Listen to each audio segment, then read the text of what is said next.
periodismo libre, ético, objetivo y plural, Juan TH y Georgie Rodríguez presentan Nosotros a las 8.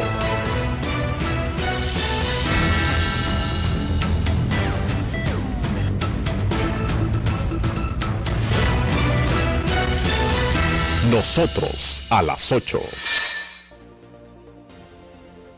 Buenas noches, República Dominicana. Gracias por estar con nosotros en esta nueva entrega de Nosotros a las 8. Juan Taveras Hernández, Juan TH, Georgie Rodríguez, los invitamos a que nos acompañen durante esta hora de programa.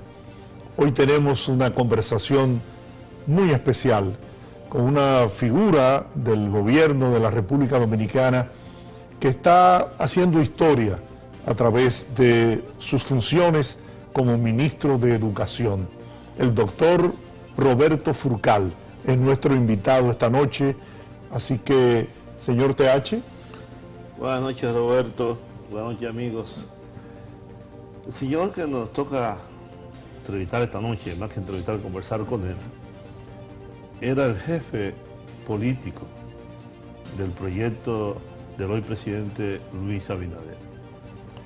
Y yo suponía que esa iba a ser sus funciones dentro del gobierno, pero ocurre que su formación era de maestro, y un doctorado y una larga experiencia académica en ese sentido. Y luego me di cuenta que el presidente había tomado una decisión sabia colocando a Roberto Furcal como ministro. Primero porque esa es su área, segundo porque es el ministerio tal vez más importante de este país, porque salud y educación son los ministerios más importantes en un país subdesarrollado, y tercero porque es una gente de su absoluta confianza, alguien a quien puede llamar cuantas veces quiera y él puede llamar al presidente de igual modo cuantas veces quiera. ¿Qué tal la experiencia de ser ministro de Educación?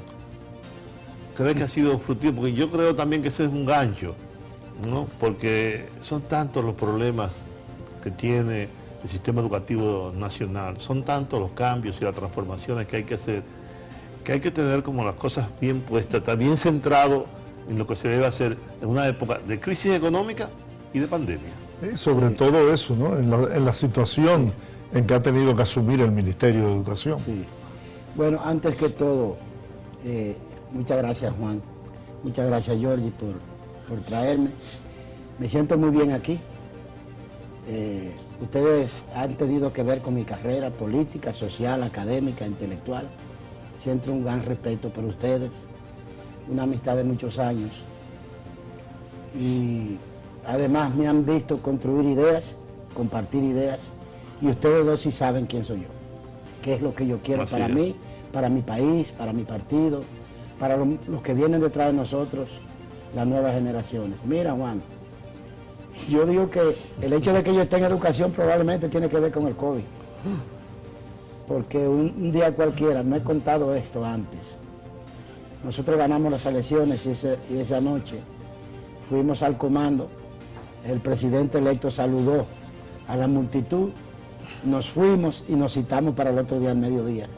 Ahí comenzamos a trabajar y al tercer día nos quedamos en silencio. Estábamos hablando del gabinete, de muchas personas, muchos compañeros que debían ir a posiciones. Y él no encontraba como por dónde entrarme. Me dice, Roberto, ¿y qué vamos a hacer con educación? Y mi respuesta fue, cualquier cosa que no sea yo ser ministro. Y dice, ¿porque eso está complicado? Sí, yo sé que está complicado. Y comienza a tirar como una pullita, una cosa así. Finalmente... Un cerco. Cercándome, un asedio. Hasta que finalmente, ya yo sabía por dónde él venía. Y la verdad es que en mi visión y en mi expectativa no estaba ser ministro de Educación. Yo quería una función menos complicada, cualquiera que fuera. Tú sabes, Juan, que yo no soy una gente ambiciosa ni nada. Menos complicada porque yo tengo temas pendientes personales que cumplir y que la vida no me da chance, porque salgo de un proceso y entro en otro proceso. Pero él me dijo una cosa a la que yo no tuve respuesta. Bueno, decía el poeta, la vida manda que puebles estos caminos. Así mismo. y el hoy presidente me dijo esa tarde, eran como las 6 de la tarde, Roberto, propon a quien tú consideres para educación y yo lo voy a poner, pero bajo tu responsabilidad y que yo pueda estar tranquilo. Esas son cosas mayores. Yo. Y lo que nos costó esa victoria electoral, toda la lucha, todo el sacrificio, todo el sudor. Yo estoy muy comprometido en ayudarle a que él haga un buen gobierno como él quiere. Yo sé lo que él desea. Y mi primer compromiso es ayudarle a que eso se cumpla. Me tocó educación y lo grande es, Georgie, que me toca con COVID. Y llegamos a educación, el equipo nos sentamos allí, creo que es aquí. No hay ni siquiera una idea de qué se debe hacer con la pandemia. Y examinamos caminos. Bueno, porque las autoridades anteriores no trazaron una idea, un plan frente al COVID, sino que ustedes llegaron y dicen, ¿qué hay aquí? Bueno, lo que ustedes decidan, porque no hay nada hasta ahora. Exactamente. Comenzamos entonces a explorar caminos y era como descantando posibilidades, hipótesis. Bueno, ¿qué hacemos? Esperamos que se vaya el COVID, eso es muy cómodo, pero muy irresponsable. Perder un país un año escolar completo, eso es una tragedia que no se recupera. Y nosotros tomamos la decisión más difícil, que fue la modalidad de educación a distancia en un país lleno de brechas sociales. ¿Por qué? Porque eso nos ha obligado entonces a resolver problemas desde la educación que no son de la educación. Es decir, que no haya electricidad en la comunidad para poner electricidad a la escuela no es un problema de educación, pero una solución indispensable para lo que queremos hacer. Que no haya agua en la escuela. ¿Tú te imaginas en medio de una pandemia un centro educativo sin agua? Más del 90% de las escuelas del país no tenían agua. Estamos en esa lucha todavía. Y una gran cantidad de padres y de alumnos no tenían conectividad, no tenían computadoras. Los profesores no tenían computadoras.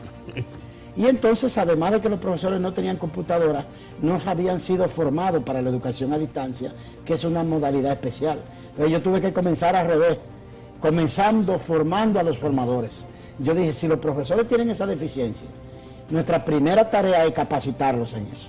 Y lo hicimos con todo el sector público y todos los que quisieron el sector privado. Le entregamos computadoras a todos los profesores. Pues es una tarea. Una tarea muy difícil, muy difícil. Acondicionamos un currículum, que es el currículum más grande del continente americano, en Los Ángeles, lleno de irrelevancia, de cosas que no tienen sentido, que no hay que ocuparle el tiempo ni la mente a los estudiantes en eso.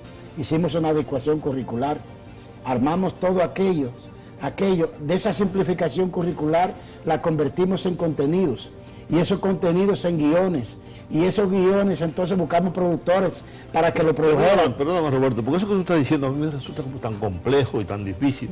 Es decir, ustedes contrataron expertos en esas áreas, expertos internacionales o dominicanos, y reunieron todo un equipo para diseñar lo que tú estás planteando, que es para mí tan complejo y tan difícil. La simplificación curricular la hicieron mis técnicos, mi equipo. Yo digo que siento mucho orgullo del equipo que nos acompaña, porque en este país somos muy dados a creer que aquí no hay nadie que sepa de nada. Sí, es verdad. Y sin embargo a mí me preguntan, Roberto, yo soy profesores que salen a la televisión, ¿de dónde los sacaste? De la escuela dominicana. Lo único que yo creo en ellos y les di una oportunidad de que probaran su capacidad. Yo estoy enamorado de una morenita que sale ahí. Bueno. Pero no porque sea bella, sino por lo bien que lo hace. Sí, se expresa bien, articula bien, comunica bien, tienen buena dicción, se presentan adecuadamente y se han convertido en actores y actrices esa gente. Y todo esto, en medio de la pandemia, Juan, ha sido un aprendizaje tan grande que, por ejemplo, hoy yo tengo la alegría de decirte, nosotros abrimos la modalidad semipresencial con retorno a las aulas en 48 municipios del país. Esos 48 municipios tienen alrededor de 1.600 escuelas. ¿Tú sabes cuántas de esas me quedan ya sin agua? 30. Todas las otras ya le puse agua. Todas las otras están pintadas. Todas las otras tienen el ornato en el patio. Todas las otras tienen sanitario. Todas las 1.600 tienen material de bioseguridad, tienen mascarillas para profesores, estudiantes y personal de apoyo. Tienen desinfectante en gel, tienen jabón, tienen agua y tienen un protocolo riguroso que se cumple con una advertencia por si hay una sospecha de contagio. Ahí está hasta lo que se debe poner el personal para atenderlo. ¿Y sabe qué? De todos esos estudiantes, uno solo no ha sido contagiado. Gracias a Dios al día de hoy.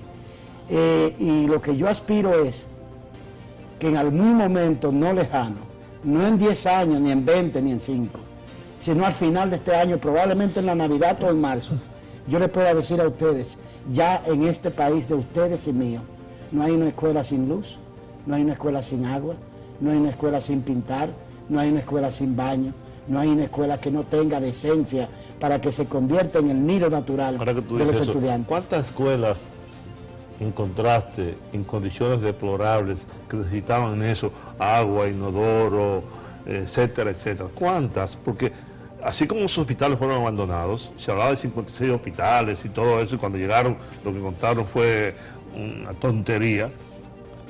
Supongo que pasó lo mismo con las escuelas.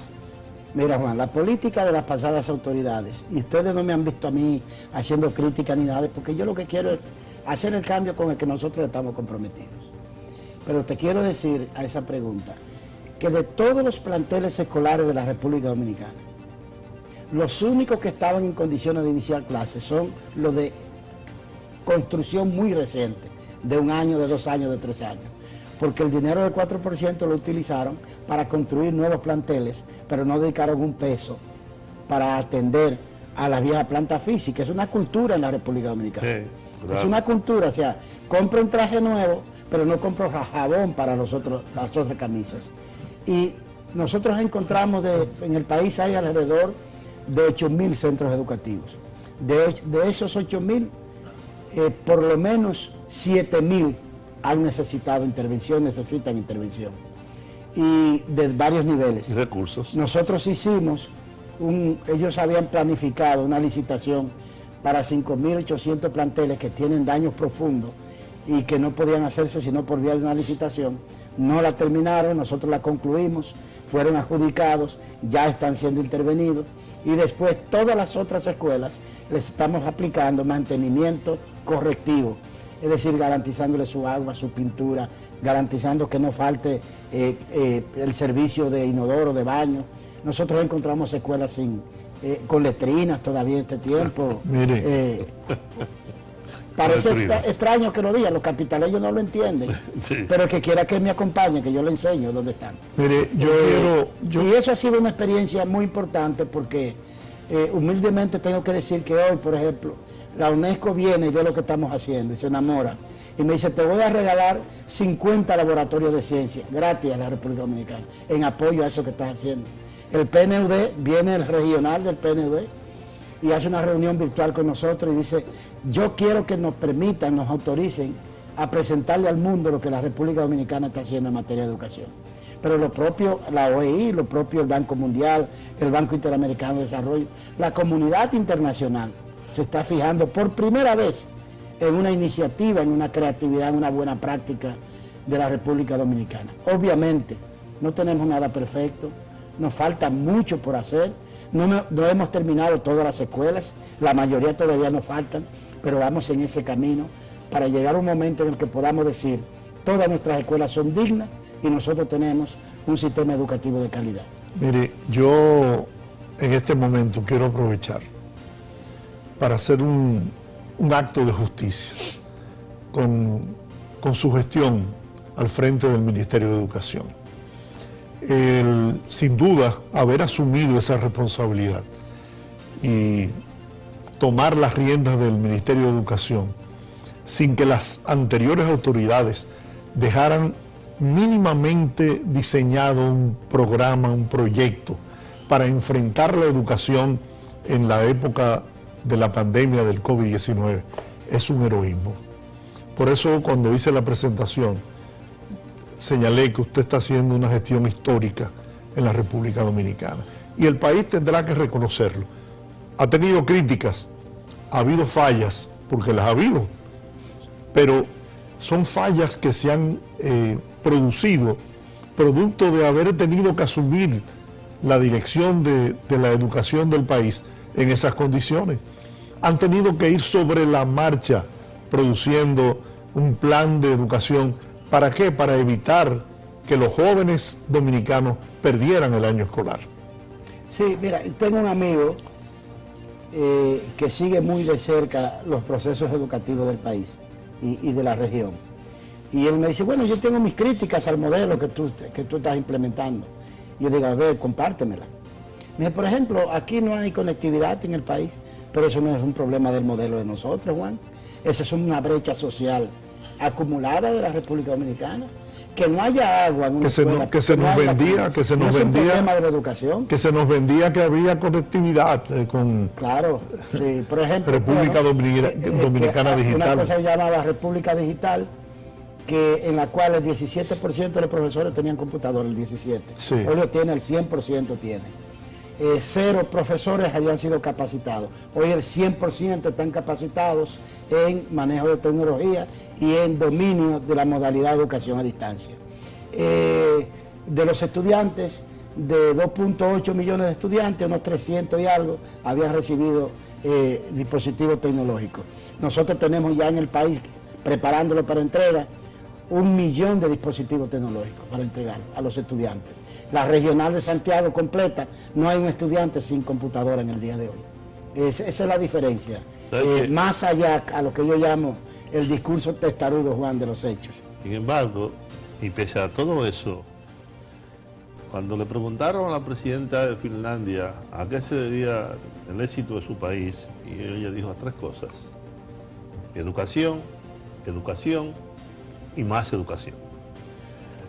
Recientemente un grupo de profesionales médicos y demás estaban pidiendo que le aumentaran el salario, y ella dijo, los finlandeses dijeron que ellos no podían ganar más dinero que sus maestros, porque los profesores tienen un altísimo nivel de reconocimiento social. Nosotros tenemos un problema con la educación y con la salud, que son, sobre todo la salud, la educación, que es el elemento principal del desarrollo. Sin educación no tenemos desarrollo, sin salud tampoco. Y por suerte ahora estamos invirtiendo un 4%. Usted me dirá que eso es suficiente. Yo digo, no, no es suficiente. En algún momento ese porcentaje del PIB tendrá que ser mayor, en la medida en que el propio desarrollo social lo permita. Porque, como bien tú sabes, nosotros tenemos una laguna muy importante, una deuda social muy grande. Sí, educación, perfecto. Pero tenemos que construir una sociedad distinta. Claro. Distinta. Es mucho lo que se ha logrado en poco tiempo, pero todavía es mucho lo que hay que hacer. Entre los profesores, entre los estudiantes, entre los padres, en esos barrios carenciados, en esas zonas tan apartadas, tenemos que llevar la educación, y educación de calidad. ¿Qué estamos haciendo para que esos profesores tengan la capacidad para impartir docencia? Que los profesores tengan unas condiciones que les permita ir en condiciones psicológicas, de estabilidad emocional, para irse a enfrentar con un grupo de muchachos. Y tú sabes que eso es difícil. Has tocado un tema fundamental, Juan. El tema del capital docente, de la planta docente del Ministerio de Educación. Mira, yo soy un convencido que lo que nosotros vamos a hacer en el país de cambio, lo vamos a hacer con los dominicanos. No vamos a traer suizos, ni suecos, ni cubanos, ni argentinos que nos resuelvan nuestro problema. Obviamente, nosotros aceptamos cualquier ayuda y creemos en compartir las experiencias de otros países hermanos que han avanzado en determinadas áreas. Pero en lo básico vamos a hacer los cambios con los dominicanos. En consecuencia, mi estrategia en ese sentido no es maltratar a los actores con los cuales voy a hacer el cambio. Antes de llegar al ministerio, yo, por ejemplo, visité el local de la ADP y le dije, miren, vine a proponerle que no peleemos. Claro. Vamos a hacer un acuerdo. Ustedes tienen intereses, yo lo reconozco. Yo tengo un interés también. El Estado tiene un interés, que es mejorar la calidad de la educación. Asociemos esos dos propósitos y empujemos colectivamente un plan. Y además que esencialmente tú eres maestro. Y yo soy un educador. Dios me libre yo golpear a un educador. Jamás en mi vida. En mi gestión no ha sido sustituido un solo maestro. Uno solo yo no he sido sustituido en mi gestión. Ni un personal administrativo de carrera, ni uno solo ha sido sustituido en nuestra gestión. Hemos hecho cambios naturalmente porque teníamos que hacer cambios, pero cambios prudentes y cambios necesarios. ¿Y qué estamos haciendo con los profesores? Nosotros hicimos una capacitación en 2 ámbitos básicos.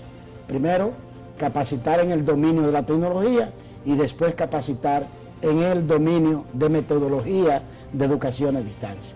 Pero esa capacitación sigue.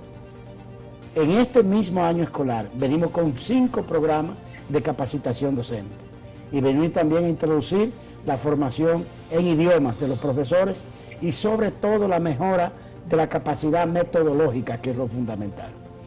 Porque en el tiempo que estamos viviendo, y por eso cuando me preguntan qué fue lo que pasó con el modelo educativo dominicano, y yo digo, simplemente se quedó atrás y ya no funciona más, porque nosotros tenemos un modelo de antes de la revolución tecnológica. ¿Qué significa eso? Bueno, ustedes saben que la palabra sabio se aplicaba a un individuo que en la comunidad era el más avanzado en conocimientos y generalmente en más edad, y podía pararse en la plaza pública y retar a todos que le preguntaran. Y podía más o menos responder todas las preguntas que le hiciesen porque el conocimiento era aldeano. Es decir, lo que se sabía era las experiencias y los conocimientos que se habían producido en esa comunidad, porque no había transmisión de la información. Por eso habían los consejos de los sabios, que era un grupo de viejos. Claro, ancianos. claro, y era la experiencia que hablaba, la repetición de los actos y los hechos. Pero hoy no es así. En ese tiempo, cualquier profesor mínimamente instruido podía enseñarle a un estudiante todo lo que necesitaba saber. Hoy, señores, nosotros 3 nos paramos ahí y llamamos a 5 muchachitos de 7 años que nos hagan preguntas. A los 5 minutos nos estamos quemando todos. ¿Por qué?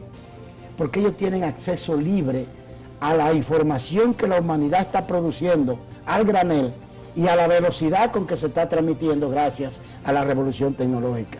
Entonces el modelo educativo dominicano es uno en el cual el alumno era como un vaso para llenarlo el profesor. Hoy no. Hoy el alumno es un fuego que el profesor tiene que encender. Nuestra misión como educadores es desarrollar en los estudiantes el apetito por saber, el deseo de aprender y desarrollarle destrezas intelectuales y mentales que le permitan problematizar su vida, entender su contexto y entenderlo críticamente su contexto para poder insertarse adecuadamente. Esa es la esencia del modelo que nosotros quisimos implementar, en un modelo que es como una mesa de 4 patas. Nosotros vamos a tomar, y por eso cuando me dicen, ¿qué vuelve de la vieja educación? ¿Cuándo volveremos a ser como antes? No, más nunca en la vida. Jamás. Nunca. Ni el modelo será lo que hubo antes del COVID, ni será lo que tenemos hoy a consecuencia del COVID. Vamos a recuperar lo mejor que tiene la vieja presencialidad, esa articulación mágica entre el estudiante y su cohorte, el estudiante con su profesora, la escuela con la comunidad. Toda esa cultura la vamos a recuperar y la vamos a articular con esta composición de medios diversos, de televisión, de internet, de cuadernillos, radio, para hacer el modelo que nosotros deseamos. Tenemos que hacer una pausa y al regreso sería interesante conocer hacia dónde va el sistema educativo del país. Estamos a las puertas de retomar una relativa normalidad, ¿no? Gracias al esfuerzo que ha hecho el presidente de la República con el tema de la vacunación. Es lo que abre las puertas a ese regreso a la relativa normalidad. Y es un tema que quisiera que abordáramos cuando regresemos de la pausa.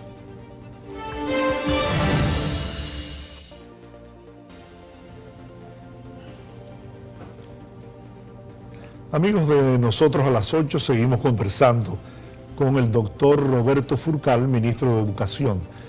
Le decía, ministro, que hacia dónde va el sistema educativo dominicano.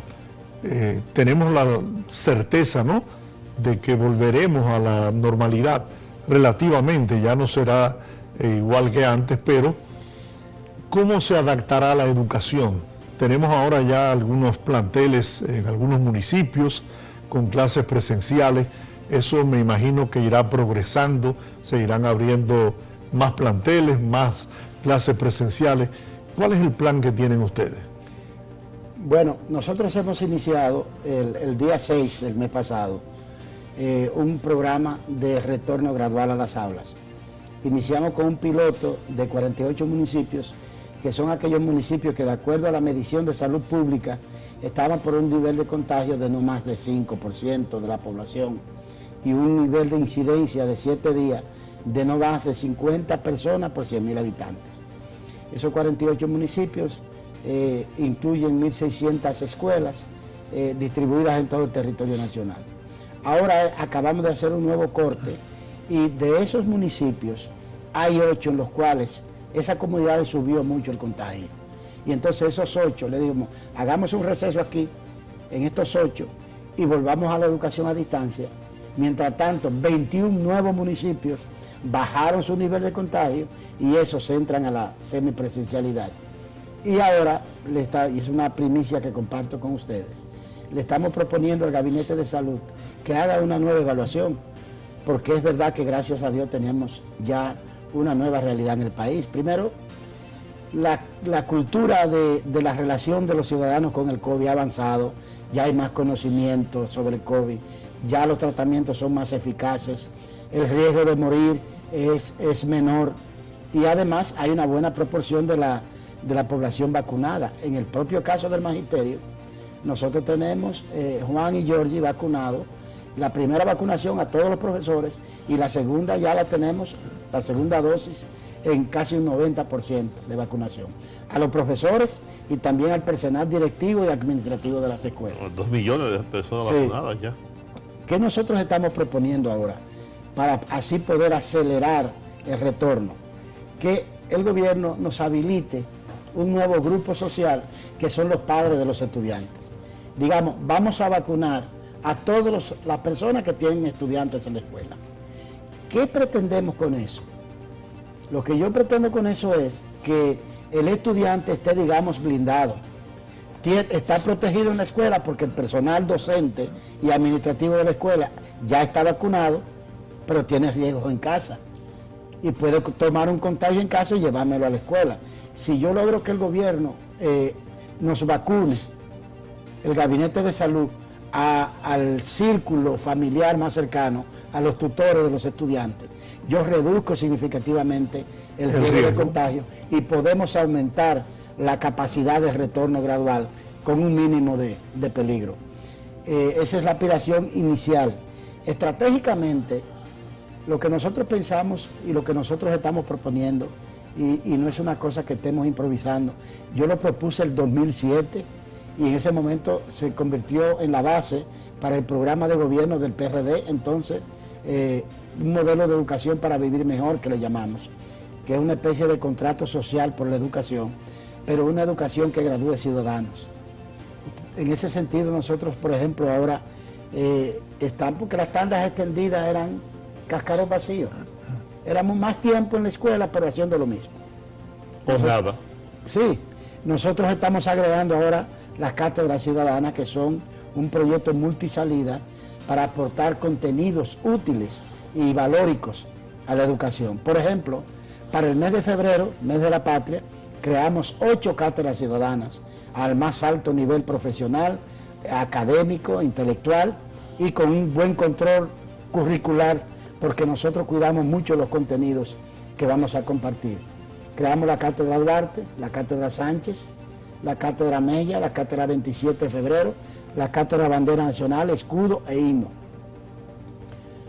Ahora para marzo creamos la cátedra dedicada a la mujer, una de las que más me llena, que es una cátedra dirigida a reconocer el rol de las mujeres en los procesos históricos de la construcción de la República Dominicana, desde Anacaona para acá, que se llama Ellas Siempre Han Estado, y que la presentamos y fue una cosa, mucha gente lloró viéndola. En este momento estamos produciendo otro tipo de cátedras que tienen que ver con la conformación de la identidad de nuestros estudiantes. Por ejemplo, estamos haciendo una cátedra sobre gastronomía dominicana.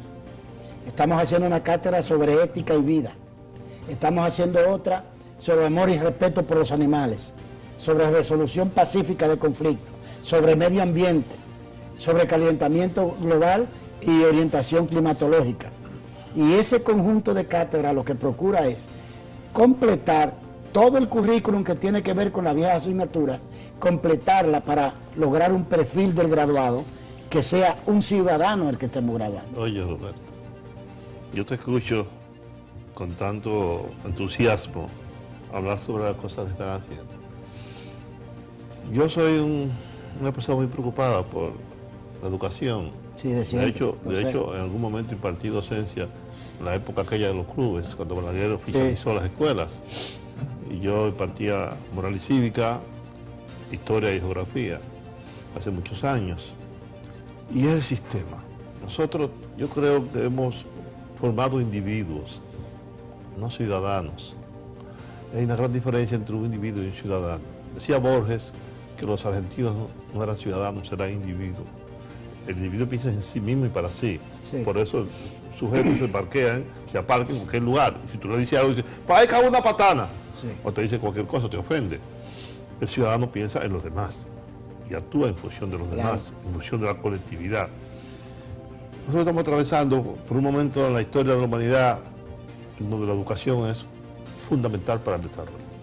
A mí me gustaría saber si ustedes, ya no solo como ministro de Educación, sino como figura fundamental del Partido Revolucionario Moderno, si ustedes han diseñado un sistema, un modelo integral educativo que permita que la educación sea un elemento de desarrollo no solamente económico, sino social. Sí. Te digo, por ejemplo, yo a veces siento que hay una dicotomía entre el Ministerio de Educación y la MESID, que siento que todo el mundo quiere ser profesional y no es obligatorio. ¿Qué estamos haciendo entonces con Infotep? Debe haber entre el MESID, el Ministerio de Educación y Infotep, por ejemplo, una comunidad, un acuerdo integral. ¿Para qué formamos? El último libro de Andrés Oppenheimer se llama América de Crear o Morir y se refiere fundamentalmente al tema este de la educación. Y hace un recorrido por todos los países fundamentales de cómo, por ejemplo, los asiáticos salieron de su desarrollo, los tigres asiáticos, transformando el modelo educativo para el desarrollo nacional. Y es fundamental, tú lo decías, yo leí El Shock del Futuro, hace muchísimos años, un libro de los años 60, la velocidad con la que iban los cambios que se producen en el mundo, que nosotros ni lo percibimos siquiera. Ahora, en esta revolución, la cuarta revolución industrial, y ya hay quienes hablan hasta la quinta revolución, tú decías, ¿qué porcentaje aquí no tiene internet? Es imposible entrar a esa nueva etapa del desarrollo sin eso. La robótica, la inteligencia artificial, todas estas carreras nuevas. Tú sabes que Oxford hizo un estudio hace muchos años de cuántas carreras tradicionales iban a desaparecer, y de hecho han estado desapareciendo, dejando fuera a millones de personas que se quedan sin empleo porque el mercado los va. Por ejemplo, la agricultura de Estados Unidos la producía el 12% de la población, hoy es menos del 5%. Claro. La mecanización, la automatización, los va dejando fuera. Y ese es un fenómeno que se está dando en todo el mundo. Entonces, nosotros, un país pequeño, subdesarrollado aún, tenemos que tener una visión, ¿no?, global de lo que está pasando en materia educativa. Y eso es un gran reto que tiene el gobierno, que tiene el PRM y que tiene la sociedad dominicana. Que a veces no sé si los empresarios del país se dan cuenta de eso. Mira, Juan, has dicho algo trascendental. ¿Qué somos nosotros? 48.000 kilómetros cuadrados de tierra, rodeados de agua, y una parte de tierra por Haití. La posibilidad de nosotros desarrollarnos está vinculada intrínsecamente al desarrollo de capital humano. Ese es nuestro camino obligado. No es si queremos o no, ese es el camino que hay. En otro aspecto no podemos competir. En consecuencia, el reto fundamental del país es tener un sistema educativo que, por un lado, genere participación e inclusión, que nadie se quede atrás. Que la misma oportunidad de educación que tiene un muchacho de Piantini o de Naco o de Gascue, lo tenga un muchacho del Batey o de la Frontera. A algunos no les molesta que uno diga esto, pero lo digo convencido de que ese es el camino de la República Dominicana. El camino para todos, para los que tienen muchísimo y para los que nada tienen, es para todos ese camino. En segundo lugar, después de tú logras inclusión, que todos tengan el mismo derecho a participar, es decir, darle a cada ciudadano la misma oportunidad, eso es equidad. ¿Qué es lo que va a hacer la diferencia? Tu dedicación, tus aptitudes y tu sentido de compromiso y tu responsabilidad. En segundo lugar, empleabilidad. Juan, Nosotros no podemos seguir graduando bachilleres Claro. y graduando licenciados para que les regalen un diploma a los padres. Eso no tiene sentido. Hay que aportar la empleabilidad. ¿Y cómo lo vamos a hacer? Tengo un proyecto cruzando ahora mismo en el Congreso para nosotros transformar paulatinamente los liceos tradicionales en institutos politécnicos. Ahí está. Porque yo tengo que estar enseñando filosofía en el Seibo y Atomayor, en vez de formar técnicos que trabajen derivados de la carne de res y de la leche. Así mismo, ¿eh? Porque tengo que estarlo haciendo en San Juan, en vez de preparar técnicos para que trabajen la industrialización de los granos de San Juan. Las zonas turísticas. O las zonas turísticas del este y del Es un norte. modelo para el desarrollo, en función de Pero las bueno, para necesidades eso, del país. que puedan vivir de eso si lo desean. Si quieren dedicarse solo a la universidad, esa es su decisión. Pero hay que darle la oportunidad. Y a eso llamo, a eso hablo cuando hablo de empleabilidad. Y nosotros tenemos un plan claro en ese sentido, humano. Obviamente, estamos cruzando este océano del COVID y lo que pretendemos es salir vivos de este tránsito para seguir adelante en la implantación de nuestro modelo. Que yo insisto, y lo digo con toda humildad. Mira, si logramos eso, Roberto, a nadie se le va a ocurrir cambiar el nombre de Eugenio María de Hostos por el de Carajo, Veneno. gracias. Yo casi lloro ese día, 10 en la mesa. ¿Cómo es posible que plantee una cosa como esa? Y me dio mucha pena porque es un niño, un muchacho que lo planteó, que yo quiero mucho, que Yo es también. sobrino tuyo y mío, y de Jordi, pero no se puede, eso no. Pero hay que hacerle entender por qué no se debe. Es que ya Veneno no es relevante, claro, está en la memoria de todos nosotros, pero ese no es su ámbito. No. Su ámbito es una cancha, un estadio, etcétera, no esa plaza. Bien, ¿y qué es lo que decimos nosotros, Georgie y Juan? Esto que estamos pretendiendo hacer no es el modelo de Roberto Fulcar, no es el modelo del PRM, no es el modelo del gobierno de Luis Abinader, es el modelo dominicano. Cuando vienen aquí ven esto, lo que dicen, vamos a ver lo que la República Dominicana está haciendo. Y así es como yo quiero que lo vean. Por eso le digo a algunas personas que son críticos, vengan, ayuden. Y lo digo de corazón. Si usted cree que algo puede ser mejor de como lo estamos haciendo, díganoslo. Pero ayúdenos, apóyennos. Nosotros no tenemos un interés, y tú lo sabes, Juan, tú lo sabes, Jorge. A mí no me interesa el dinero. A mí no me interesa hacerme de nada que no sea lo mío. Yo te puedo asegurar a ti que lo que yo gano en educación es mucho menos lo que yo me ganaba en mi oficina de Gasco de 20 años. Te voy a Porque decir modestia ahora aparte, lo que yo hago se ahora paga ahora bien. que tú dices, Sí. alguien que no te conoce, Ajá. es amigo mío, me dijo, ese señor puede estar equivocado. Y yo creo que lo está. En la compra de las computadoras. Ahora, yo tengo la percepción de que él no se está robando un peso. Yo creo que es un hombre honesto. Y esa percepción de una gente que no te conoce, que nunca te ha estrechado la mano, que nunca se ha visto contigo en un lugar, me llevó a reflexionar sobre eso. Qué bueno que la gente pueda percibir, pueda creer que tú estás equivocado, lo cual es posible siempre, ¿no? Y ocurre, y que la otra cosa sea que la gente crea que lo que tú estás haciendo es un negocio personal. Claro. Y yo te voy a decir, tú no puedes fracasar. Tú no puedes, tú no tienes el derecho de hacer cosas indebidas, porque estaría traicionando a ti mismo, estaría traicionando al presidente de la República y estaría traicionando a tu partido y al país. Así Por lo es. tanto, es un compromiso que tú tienes contigo, con el presidente, con el partido, con la sociedad dominicana, ¿no? Y con la historia. Sí.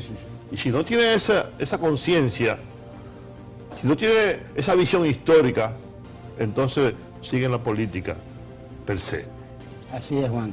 Y yo te digo, en estos días llegué a un... Después que nosotros ganamos las elecciones, yo no he tenido un día libre, excepto un día que cumplía años mi hija y me lo pasé con ella.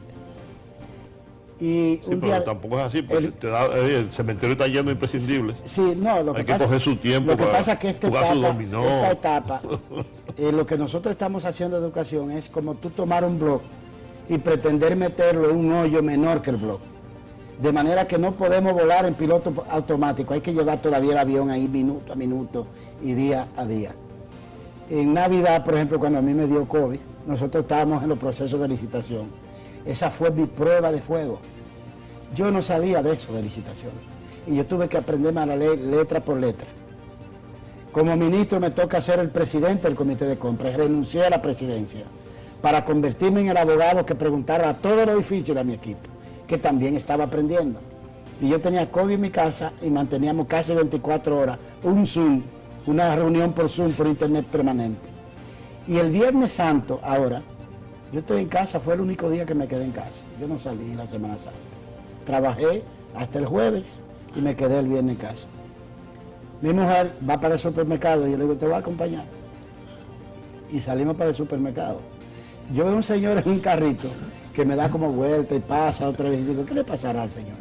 Hasta que de momento se me acerca, baja la mascarilla y me dice, así es que me gusta verlo. Porque usted anda solo, porque usted anda con su esposa, porque digo, pero yo siempre he andado así. Claro. Y porque yo tengo que andar con una parafernalia. Yo no soy gente de esas cosas. A mí no me gusta ni siquiera mucho las formalidades. No me invites a un gran banquete.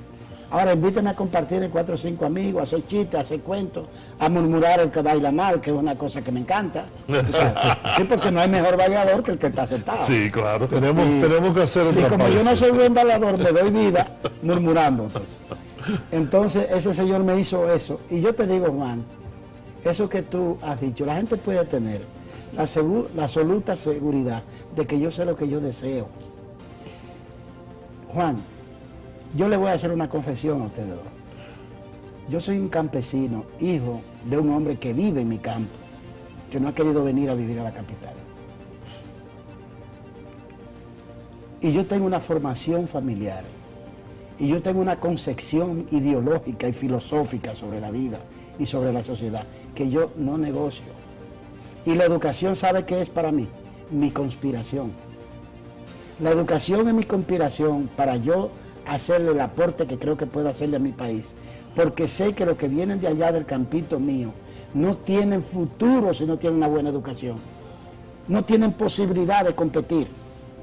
Y yo creo que el que se toma un peso de eso es un criminal. La única manera de salir de la pobreza, claro, es a través de la educación. Sí, no hay otra. La cadena de la pobreza son el asbones de una cadena que solo los rompe la educación, el capital humano. Y además te digo una cosa. Nosotros tres somos gente que vivimos con poco. Nosotros no necesitamos mucho. No, ya no, mis hijos tan grandes. Hasta comemos ya menos que antes, cuando estábamos más muchachos. Menos no me digas. No. Es un cubierto. Sí. Entonces, Juan y Jorge, ustedes pueden tener la absoluta seguridad que alguien les puede dar la mala noticia un día de que yo me equivoqué. Sí, claro. Pero nadie nunca le va a dar, por lo menos siendo verdad, la noticia de que yo Ministro, le puse la mano a lo que no me corresponde. Tenemos que ir no a la me interesa pausa. y no estoy para eso. Tenemos que ir a la pausa y al regreso me gustaría hablar sobre cómo desde el Ministerio de Educación se puede mejorar las condiciones de vida del magisterio, de los maestros.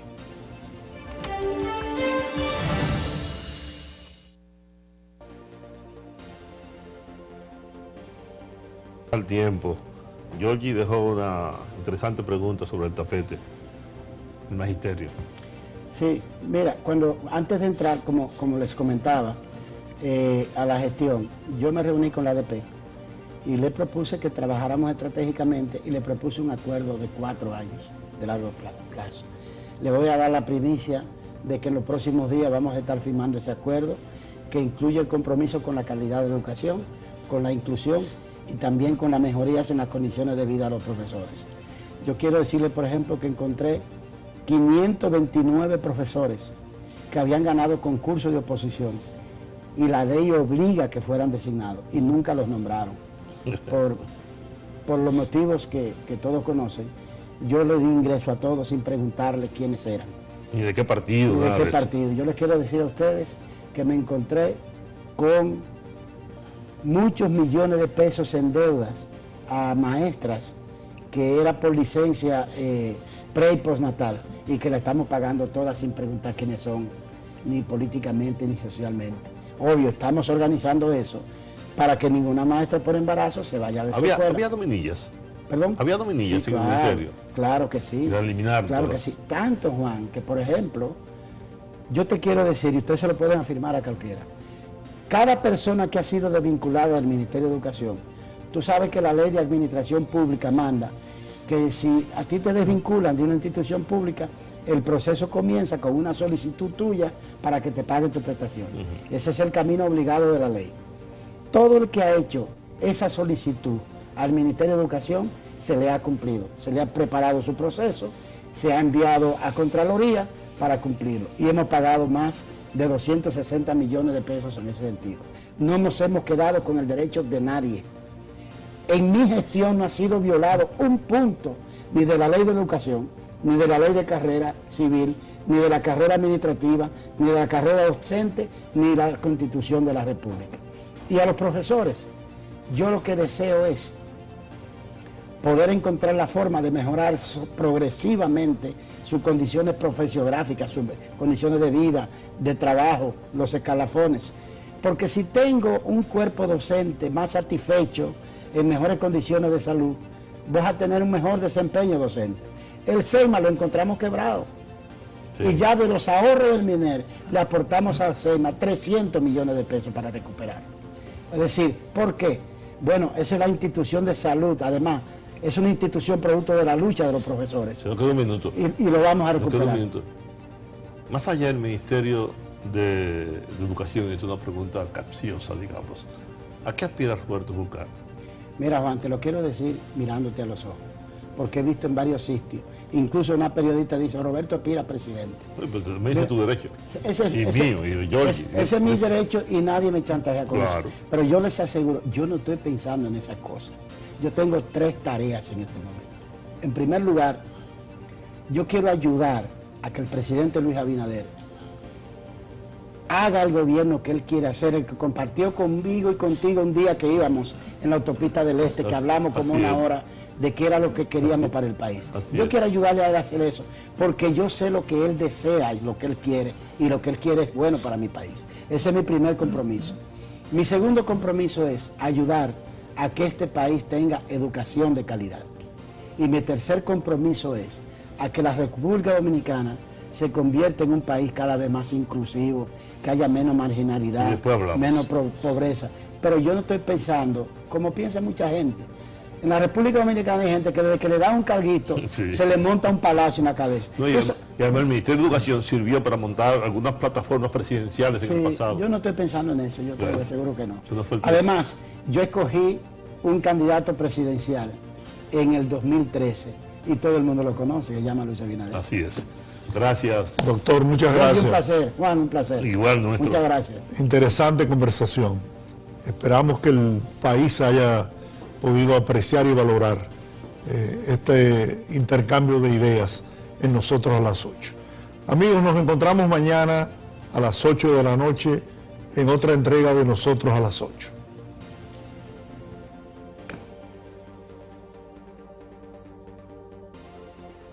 Por una democracia, nosotros a las 8. Libre, ético,